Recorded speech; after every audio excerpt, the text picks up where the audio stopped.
mucho gozo en nuestro corazón de poder estar de nuevo y transmitir lo que el Señor ha hecho con nosotros de manera que pueda servir para ustedes también en en esa obediencia que el Señor nos manda de ir al campo a vivir.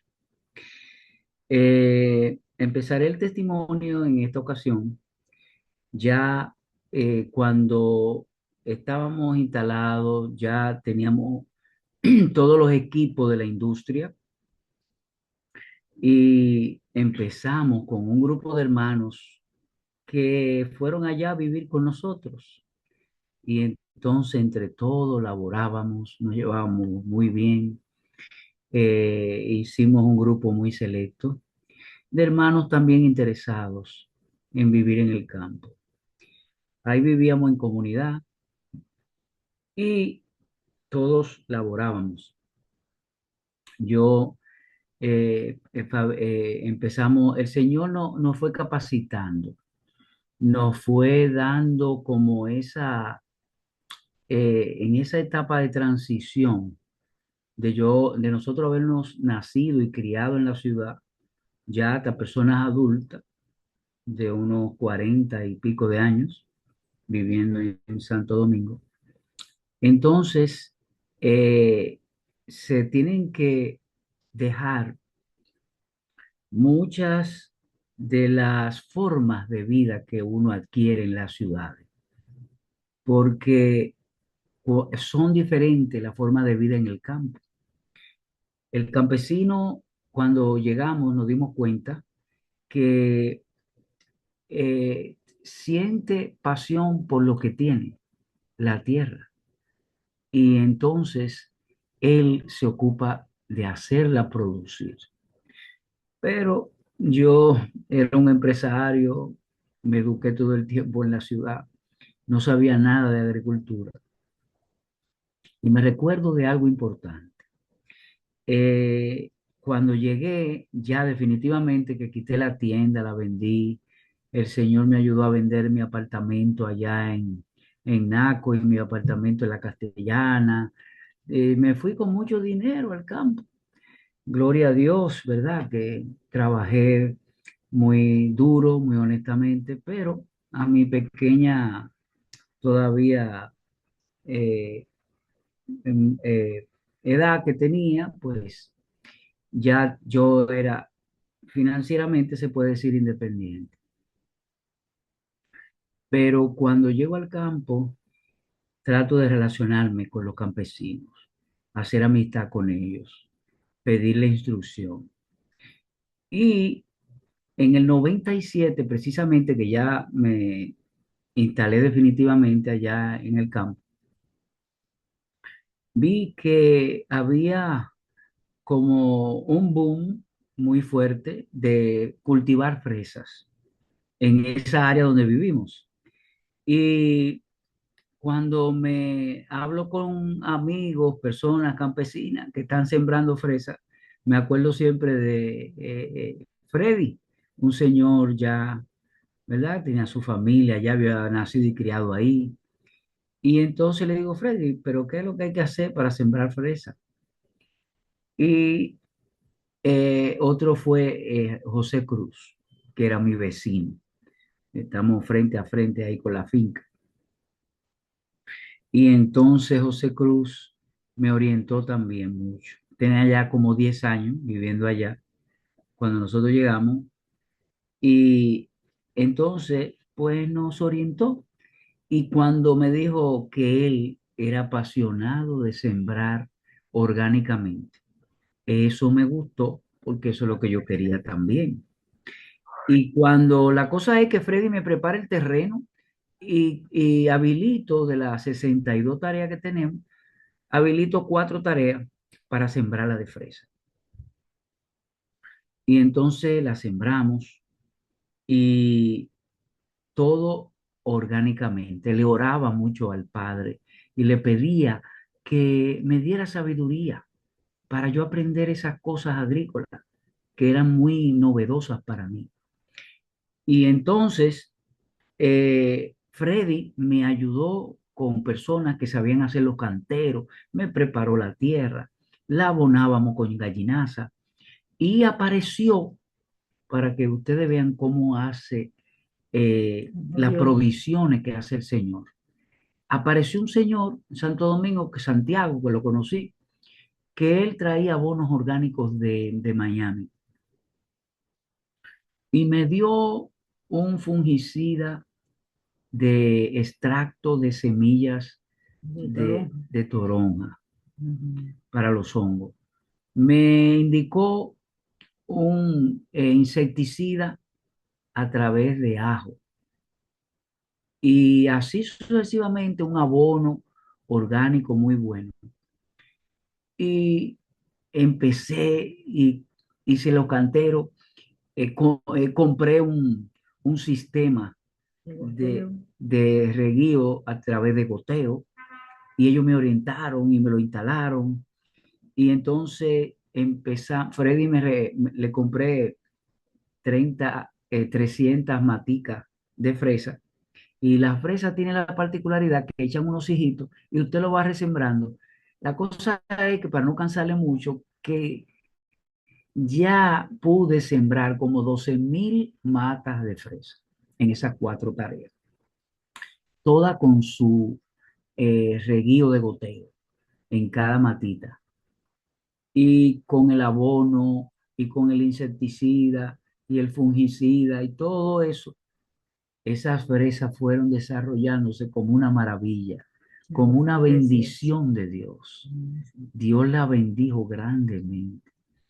Y muchos campesinos me dijeron, don Fran, mire, si usted va a sembrar orgánicamente, mejor ni siembre, porque se le van a dar chiquitas, no se van a hacer. Y yo le dije, Mm. bueno, mire, que se me den chiquitas, porque yo esa fresa la voy a consumir.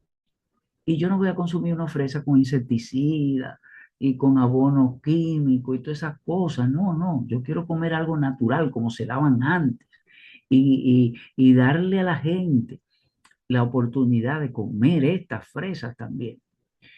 Bueno, pues en la fresa más o menos se siembran el 1 de octubre y ya el primero por ahí de enero empiezan a producir.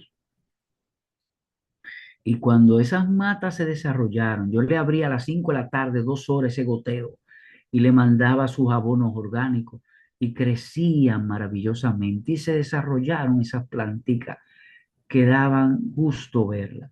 Sentíamos el privilegio, como dice la hermana Juay, de en el campo nos vamos a hacer reyes y reinas.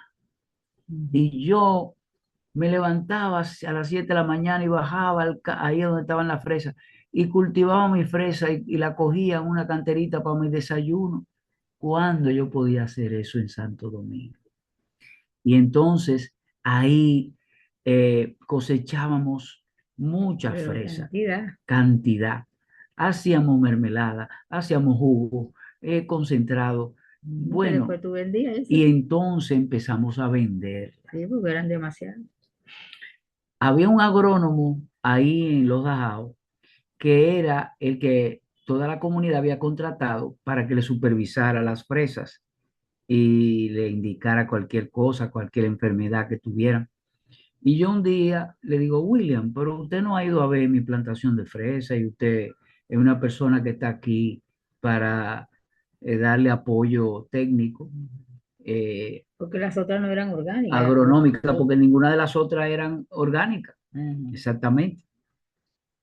Y entonces me dice, oh, sí, sí, don Fran, yo voy a ir. Y entonces un día va y llega a la casa y vengo a ver su fresa. Digo, ah, sí, vamos a bajar, venga. Y bajamos ahí donde estaban las fresas. Y yo lo veo que él se queda mirándola así como muy Asombrado. detenidamente y muy asombrosa, muy asombrado. Digo, ¿y qué le parece esta fresa, William? Él era agrónomo. Dice, don Fran, mire, le voy a decir la verdad.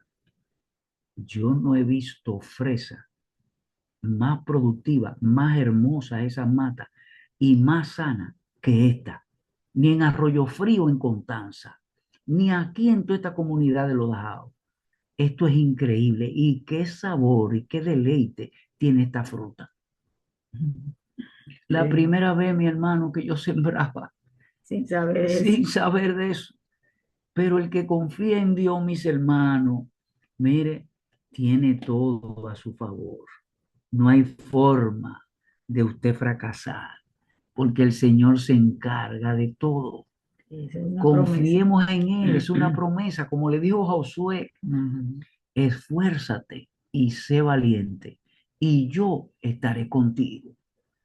¿Y quién más puede estar con nosotros que el Dios del cielo, el Dios de lo imposible, el Dios que todo lo puede y todo lo hace? Miren, mis hermanos, yo cosechaba fresa, las que no calificaban para venderla en los tarritos plásticos fresca, entonces la convertíamos Ujú.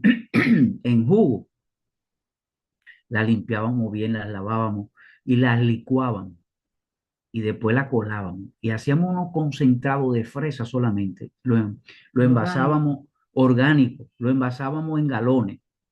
Y entonces yo vendía galones y vendía fresa fresca, lo llevaba a los Eso es supermercados, a La Vega, a Santiago, a Santo Domingo.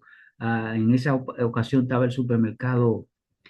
eh, el supermercado, ¿cómo se llama este? De un español.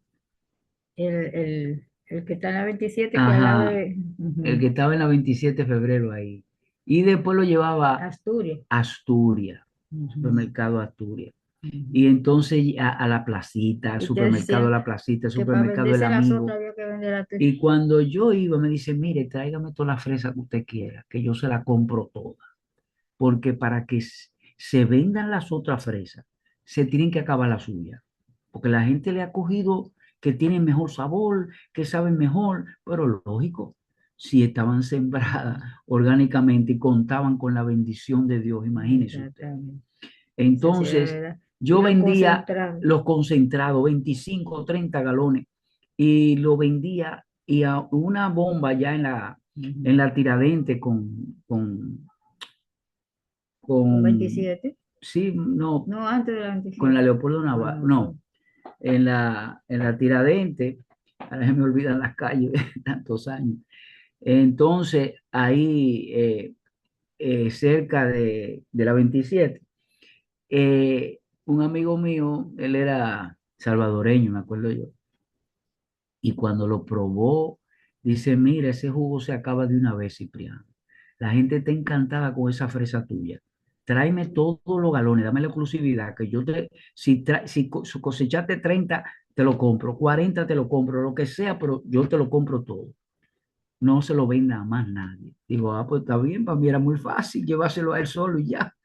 Entonces, él me pagaba de una vez y todo. Bueno, mira, hermano, Exacto. las fresas duran desde que empiezan a parir, desde enero hasta junio, yo cosechando fresa y vendiendo fresa. En esa época, yo hice como 150.000 pesos nada más en fresa. Mi primera actividad, mi primer contacto fue para mí, mire, una maravilla.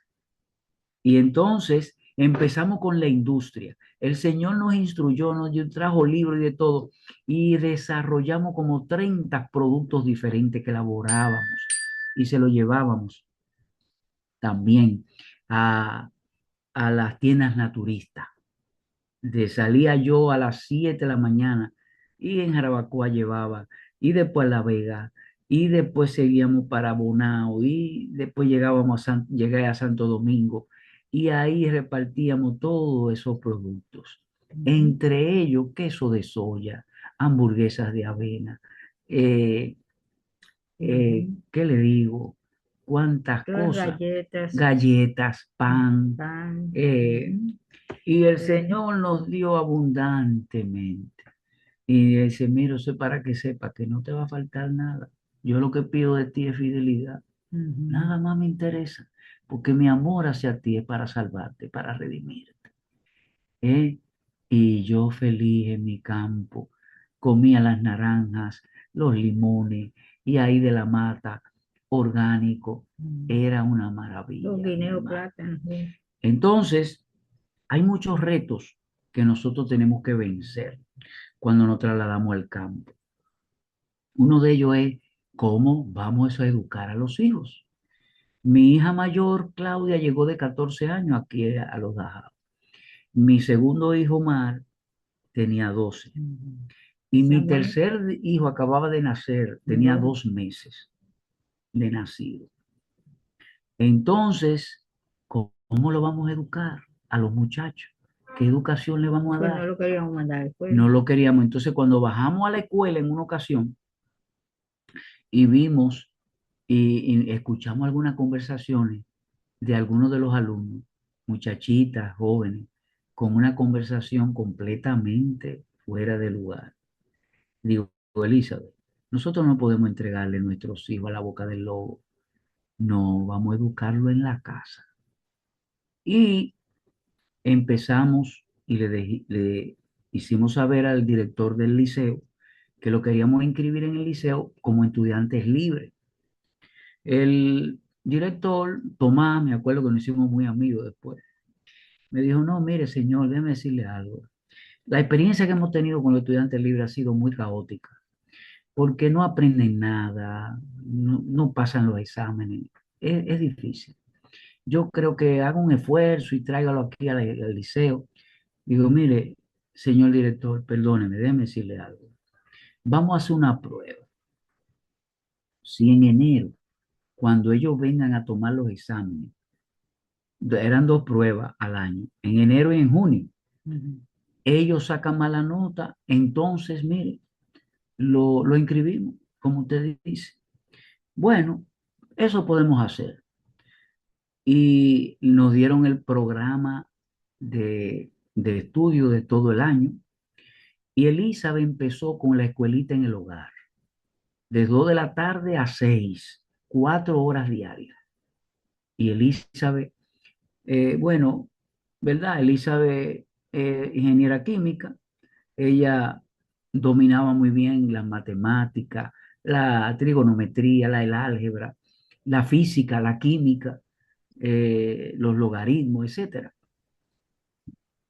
Y esto, pues, Ayudó. facilitó, Ujú. obviamente, que ella pudiera eh, darle esa clase. Yo cuando llegaba cansado de trabajar, en la noche me tocaba a mí darle geografía, Historia. historia Ujú. y lengua española y esas cosas.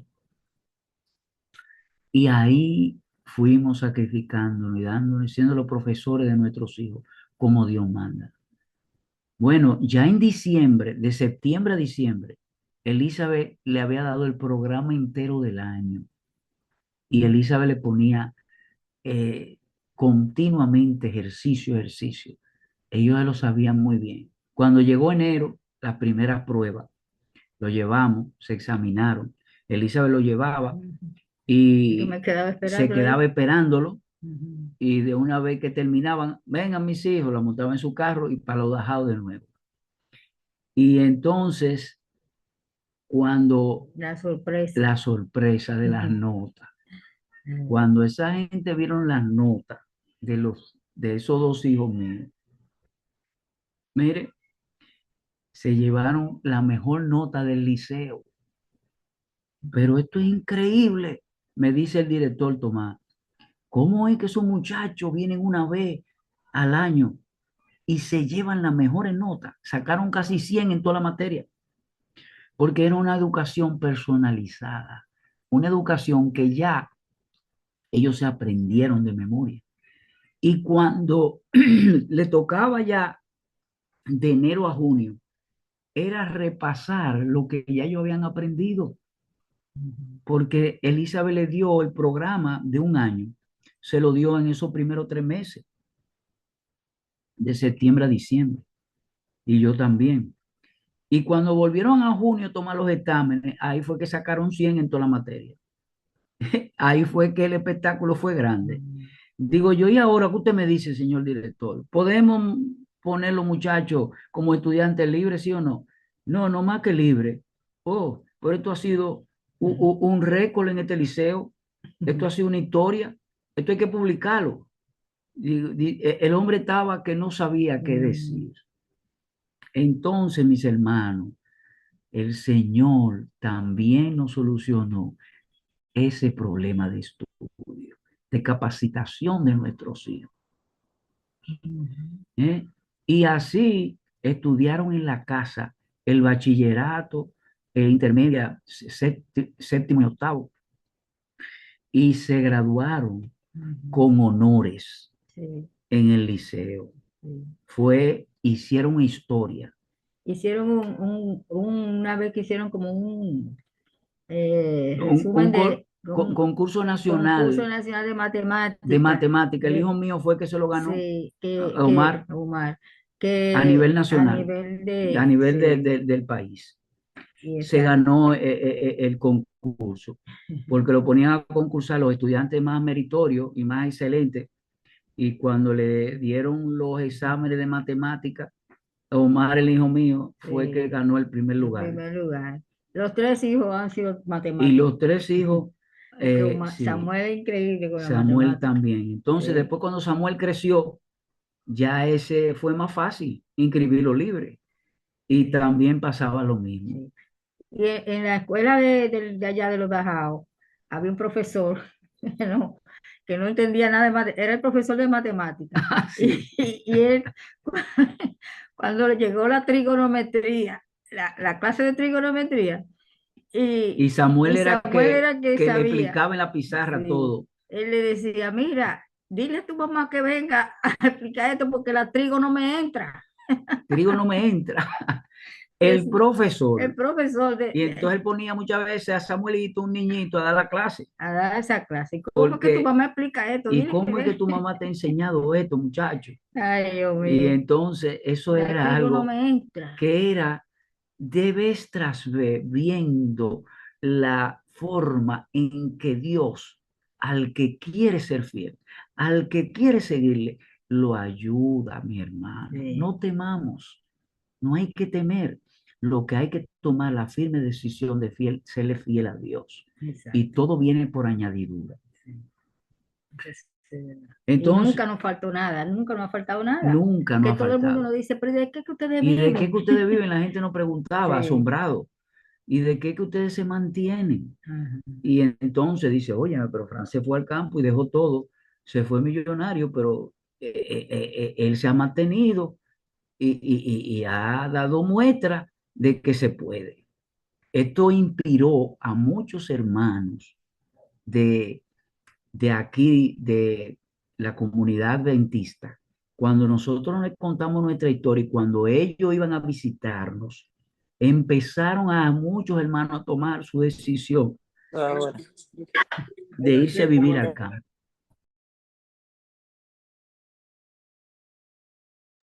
Se puso en silencio, por favor, abra su micrófono. Ah, sí, perdón. Digo yo que cuando los hermanos se dieron cuenta de lo que estamos y nos fueron a visitar, se contagiaron y empezaron a venir hermanos para Jarabacoa a vivir, a instalarse en el campo a vivir, y en Bonao, y en La Vega, fuimos los que como que contagiamos con nuestra experiencia, que fue una experiencia Ujú. muy positiva. Entonces se entusiasmaron ellos a venir al campo a vivir también. Y hasta el día de hoy, mis hermanos, estamos allá. Cuando mis hijos ya terminaron el bachillerato, los dos primeros, que tenían que ir a la universidad, mi hija Claudia decidió estudiar medicina. Entonces, nosotros no queríamos mucho eso, pero el cristianismo tiene que ser muy eh, condescendiente con los hijos. Tenemos que tener cuidado con ellos. Como dice, no provoquéis a ir a vuestros hijos y ayudarlo, apoyarlo. Ellos no entienden en el momento, pero después pueden ir entendiendo. Ujú. Y entonces la mandamos a la casa de mi mamá el primer año. Mi mamá al siguiente año murió, lamentablemente. Se quedó con la mamá de Elizabeth entonces. Y al siguiente año la mamá de Elizabeth muere. La cosa es, mis hermanos, que tuvimos que tomar la decisión para apoyarla de en el 2002 salir a Santo Domingo a vivir otra vez, para no dejar nuestras hijas desamparadas ya. Y le dimos apoyo, ella fue a la universidad Terminó. y ella sacaba notas excelentes. Cuando le tocaba la clase de psiquiatría, los médicos psiquiatras, cuando ella hablaba, cuando ella se expresaba, la llamaban después de que se terminaba la clase aparte. Mira, ven acá, hija, muchacha, ¿dónde tú te criaste? ¿Quién fueron tus padres? Y entonces ella le contaba la experiencia.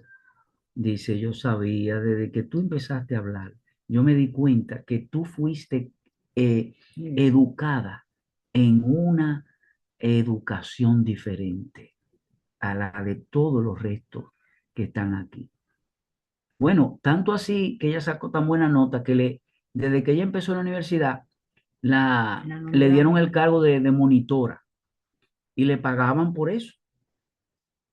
El monitor es el que tiene la responsabilidad de que cuando el profesor por una causa no puede asistir a la clase, ella tiene que dar la clase.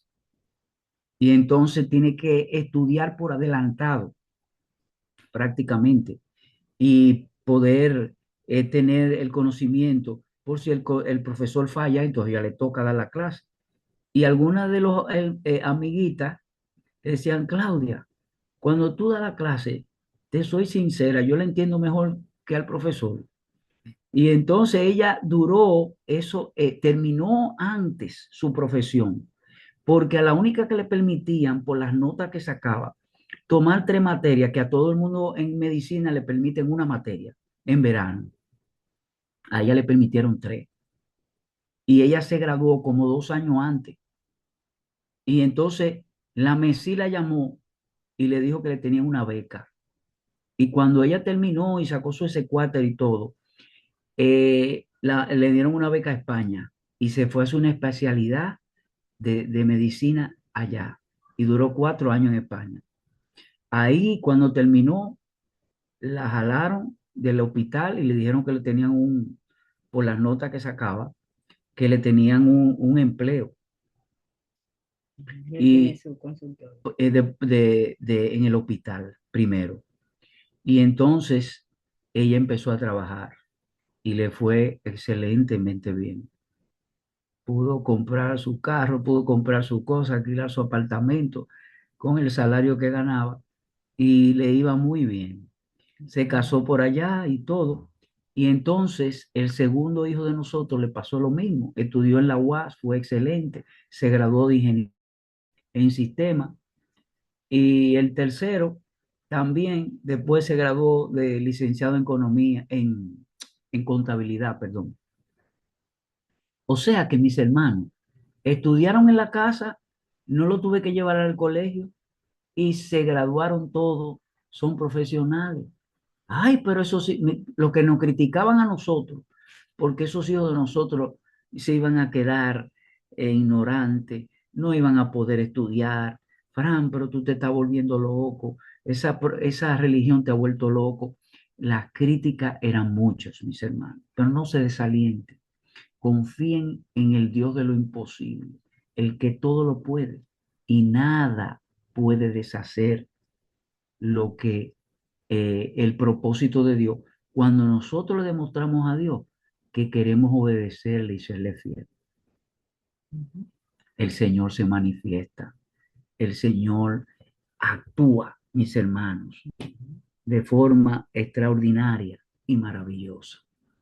Y así fuimos nosotros avanzando, fuimos haciendo las cosas hasta el día de hoy, que ya cumplimos 31 años viviendo en el campo. Entonces, se puede, en conclusión, ir de la ciudad a vivir, aún teniendo hijos pequeños, aún no conociendo nada del campo. Se puede, pero tenemos que salir física y mentalmente de la ciudad. Hoy le damos gracias a Dios todos los días porque vivimos en un paraíso, vivimos que ahí cosechamos la yuquita, que sacamos la yautía, la uyama, que la naranja, que el maíz, que el aguacate, que el plátano, que el guineo, que esto, que lo otro. Mire, O es sea que en una el campo no se bendición. pasa hambre. No se pasa hambre. Nosotros fuimos después sembrando de todo. Sembramos cebolla y eso nos dio mucha cebolla. Sembramos ajo y eso nos dio el ajo. Sembramos berenjena, de todo. Entonces, mis hermanos, ahí aprendimos lo que yo no aprendí en 40 años en la ciudad. Y de empresario, el Señor me dijo, yo te quiero ahora panadero y te quiero campesino. ¿Tú estás dispuesto a obedecerme? Y yo le dije, heme aquí, Señor, envíame a mí, como le dio Isaías. ¿Eh? Y el Señor hace maravillas. Sí. Pero pongámonos en sus manos, seamos fieles. Y como dice Jesús en Apocalipsis 3, sé fiel hasta la muerte y yo te daré la corona de la vida eterna. ¿Eh? Ahí está la clave. Y sobre todo nosotros somos testigos, ¿verdad? De cómo ha ido cambiando la vida en la ciudad, ¿verdad? El peligro que hay ahora eh, en, en las ciudades, ¿verdad? Dice que eso estaba profetizado así. El hermano Juan tiene, cuando estábamos estudiando el capítulo 6 del diluvio, cuando el diluvio, dice que el tiempo del fin, las ciudades iban a estar como en los tiempos de Sodoma y Gomorra. Y estamos viviendo ese momento. Estamos viviendo ahora los asesinatos, las cosas que están pasando, la homosexualidad. O sea, criar ahora hijos pequeños aquí en la ciudad es un peligro, porque usted no sabe en qué va a terminar, porque hay demasiado mala influencia. ¿Entiende? Entonces el Señor nos dice que así como pasó, que le voy a leer una matutina, sobre todo cuando pasó cuando Abraham y Lot, ¿verdad? Cuando se separaron, Lot cogió, creía él que era más ventaja irse a las llanuras, ¿verdad? Y Abraham se quedó en las montañas. Y mire lo que pasó, ¿verdad? Nosotros sabemos. Entonces nosotros tenemos que aprender esas lecciones, porque sabemos que el Señor que nos manda ahora en este tiempo salir de las ciudades para eso mismo, para, para nosotros cuidar a nuestros hijos. Mira, ¿Me estamos en entiendes? un programa O sea que si el Señor nos ha dicho eso te y llamamos tenemos cuando la terminemos seguridad, aquí. Ok. tenemos la Hola. seguridad de que confiamos en que el Señor es el que nos va dirigiendo en todas las cosas. El Señor no nos va a dejar perecer, sino que por el contrario nos está preparando para la traslación al mundo en el cielo, en la nueva tierra. Así es, mis hermanos. Es maravilloso esa experiencia íntima, personal con Dios. Es la única forma. Cuando Dios nos hace a cada alma depositaria de su verdad, depositario de su verdad, Él espera que nosotros vivamos esa verdad en consecuencia. Y entonces, eso es lo que más ayuda en el proceso de santificación de las almas.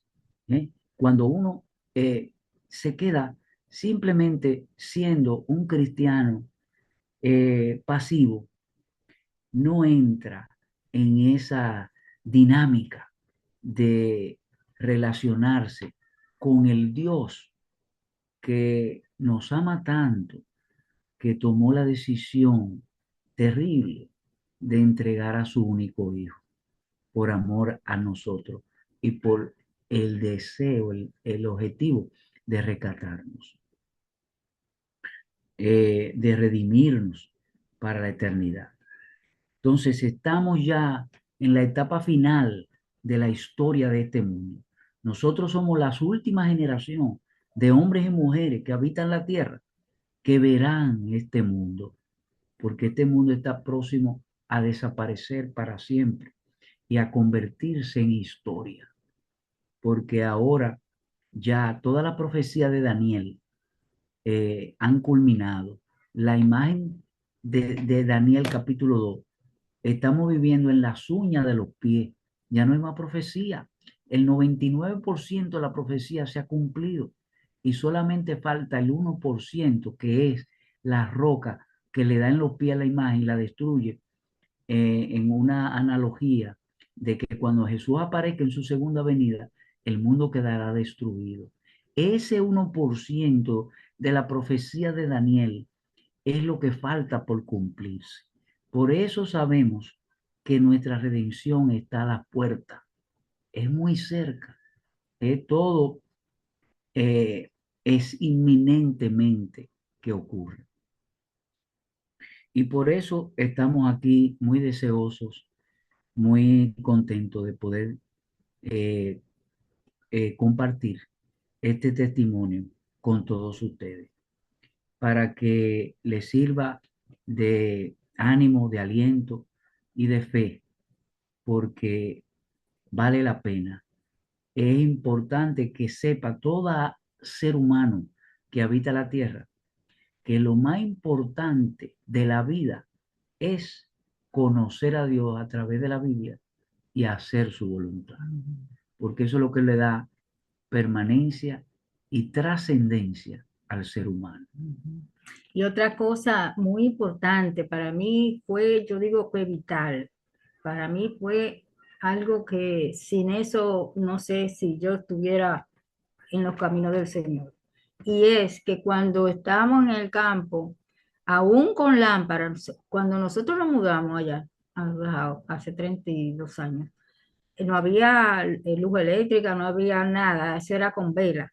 Nosotros ahí acostumbramos a nuestro cuerpo a acostarnos a la puesta del sol, porque cuando se va el sol ya no había, no había luz, ya había que estudiar. Pero nos dio la oportunidad de estudiar todos los libros de Elena White, los que habíamos comprado cuando Fran, ¿verdad?, les contó que adquirió toda la colección de Elena White. Entonces, en el oculto, mañana y en la noche, leíamos esos libros. ¿Entiendes? Y eso es lo que nos da la firmeza en la decisión personal. Si no hubiéramos leído esos libros, el régimen alimenticio, ahí fue que empezamos a practicar el régimen alimenticio, decir, bueno, esto es lo que Dios pide, vamos a empezar eso. Y todas las cosas, el estilo de vida. Sabemos que cuando uno se va al campo, ya todas las atracciones del mundo, ya usted no tiene esas atracciones.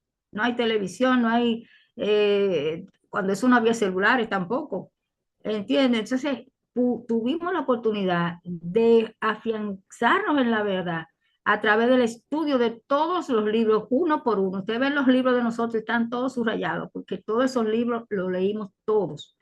Entonces, esa es otra ventaja, porque en la ciudad no se puede, por más que usted quiere, es difícil mantener una espiritualidad al nivel que la que necesitamos, porque la ciudad exige mucho de nuestro tiempo en hacer las cosas que hay que hacer para poder vivir en la ciudad. Pero en el campo no, en el campo ya uno no tiene la misma ropa, uno no tiene ese afán de moda, de que está comprando ropa, no, nada de eso. O sea que todas esas cosas ayudan. Cuando el Señor manda hacer algo es porque sabemos que es primordial, es primordial. La misma alimentación cambia, uno ya no tiene eso atractivo, porque en la ciudad tiene tanto atractivo ahora con tantas repostería, Diversidad diversidad que hay. de, Pero cuando usted está en el campo, no, usted tiene deseo de un dulce, usted se come un guineo o se come una naranja, pero o lo hace y le o lo valora. hace, santo. O sea que eso es otra de las cosas importantes de vivir en el campo, porque uno tiene más tiempo para prepararse espiritualmente, ¿eh? Que no es lo mismo que en la ciudad. En la ciudad hay demasiados compromisos sociales. Exactamente.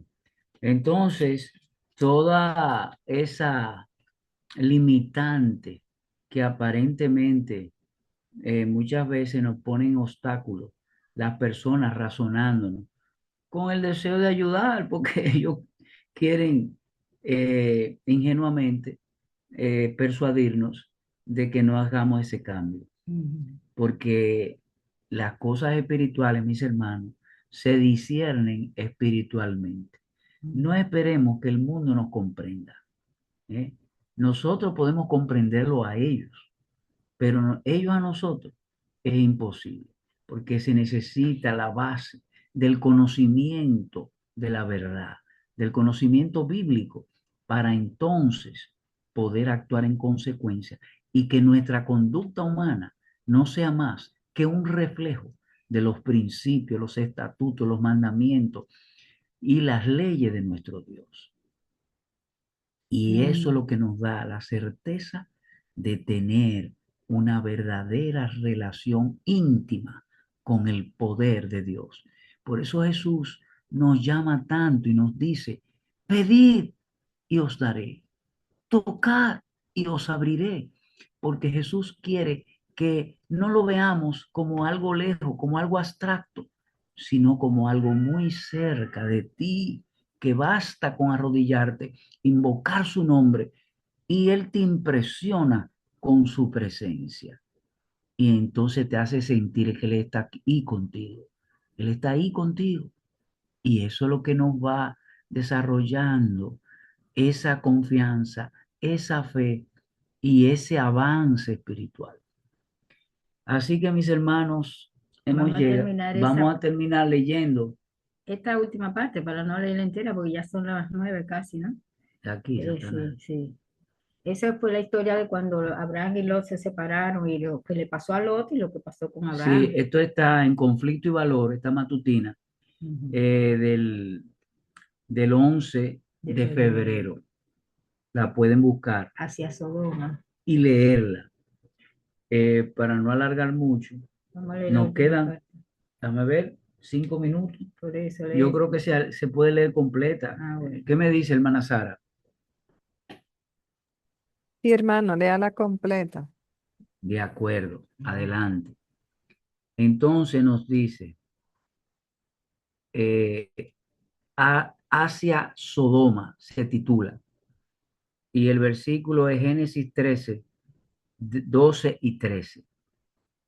Abraham acampó en la tierra de Canaán, en tanto que Lot habitó en las ciudades de la llanura, y fue poniendo sus tiendas hasta Sodoma.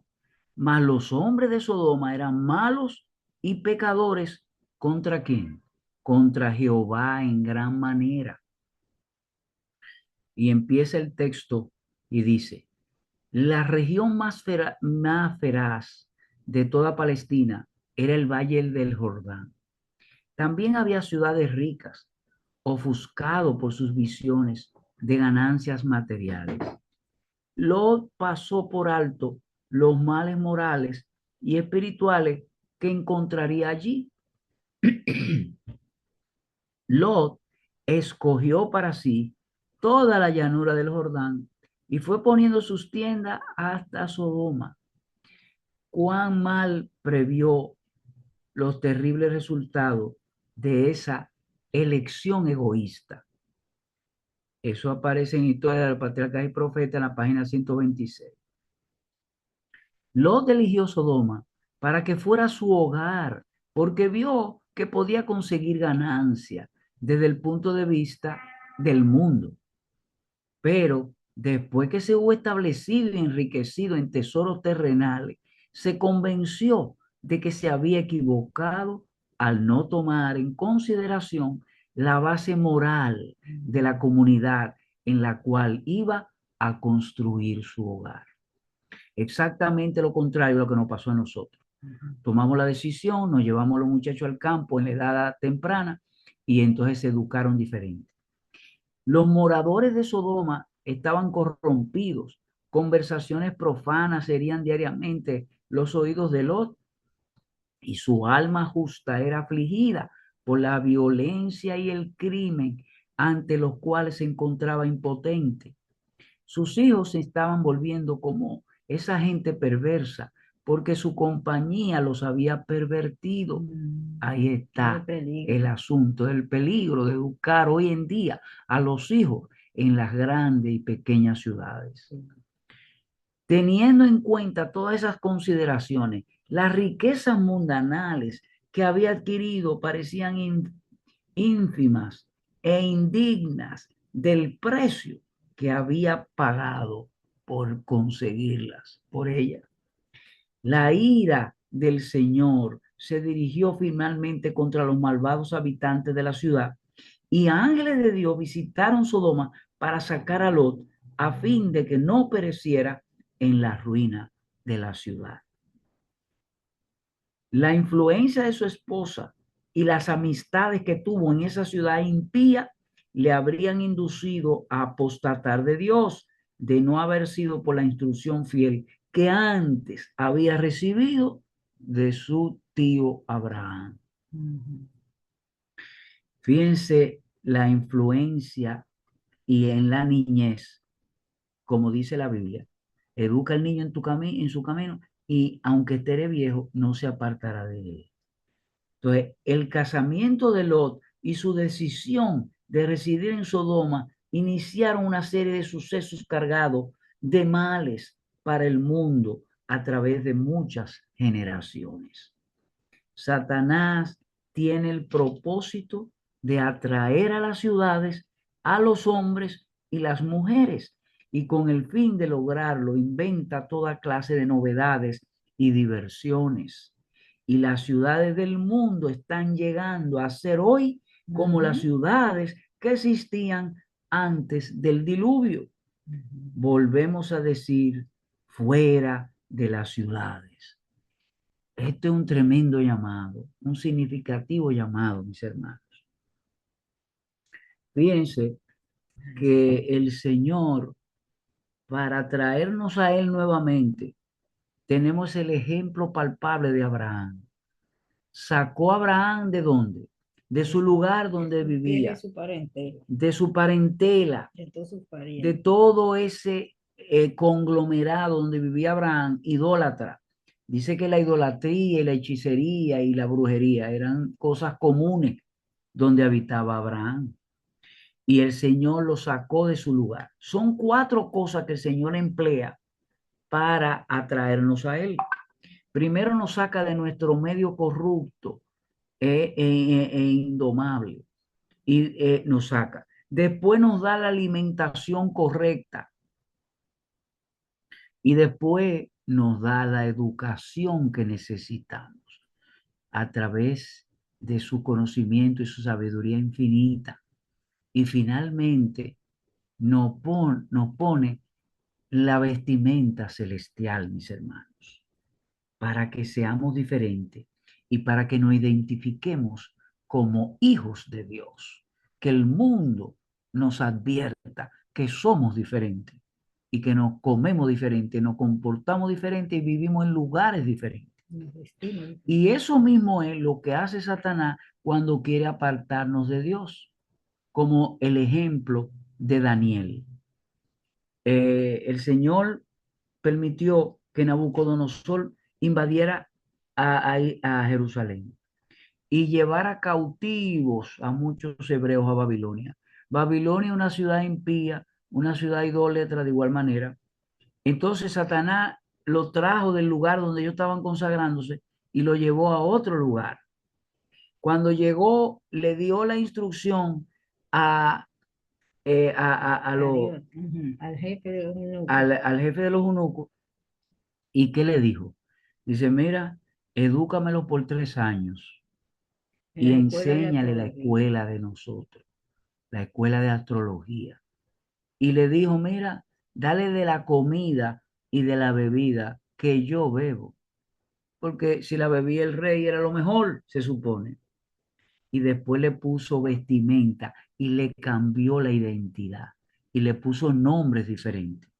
Lo mismo que hizo Lot con Abraham, las 4 cosas, las hace también Satanás cuando Dios para llegarnos a él y Satanás para apartarnos de Dios.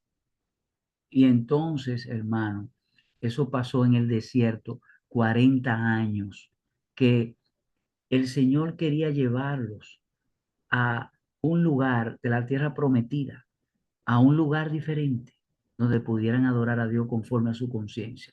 Le cambió la alimentación en el desierto y le dio maná. ¿eh? Lo educó para que fuera una educación divina y le cambió la vestimenta. Exactamente hizo con todo un pueblo, con Israel. Y es lo que hoy tenemos nosotros que aspirar como meta a alcanzar. ¿Qué? Cambiar esas cuatro cosas también para estar con Jesús en el lugar santísimo del santuario celestial. Ahí es que tiene que estar todo adventista, en el nuevo pacto, que el primero se hizo con toda una nación y con la sangre de macho cabrío, pero el segundo pacto, pero la base eran los 10 mandamientos. El segundo pacto es igual, la base es los 10 mandamientos, pero ahora es con la sangre que derramó Cristo, el nuevo pacto, y no con toda una nación, sino de manera personal e individual. Mis hermanos, les dejo esto último para que lo mediten, para que lo estudien profundamente, porque nuestra redención está muy cerca. Que Dios le bendiga. Un abrazo a todos. Los queremos. Gracias, hermana Sara.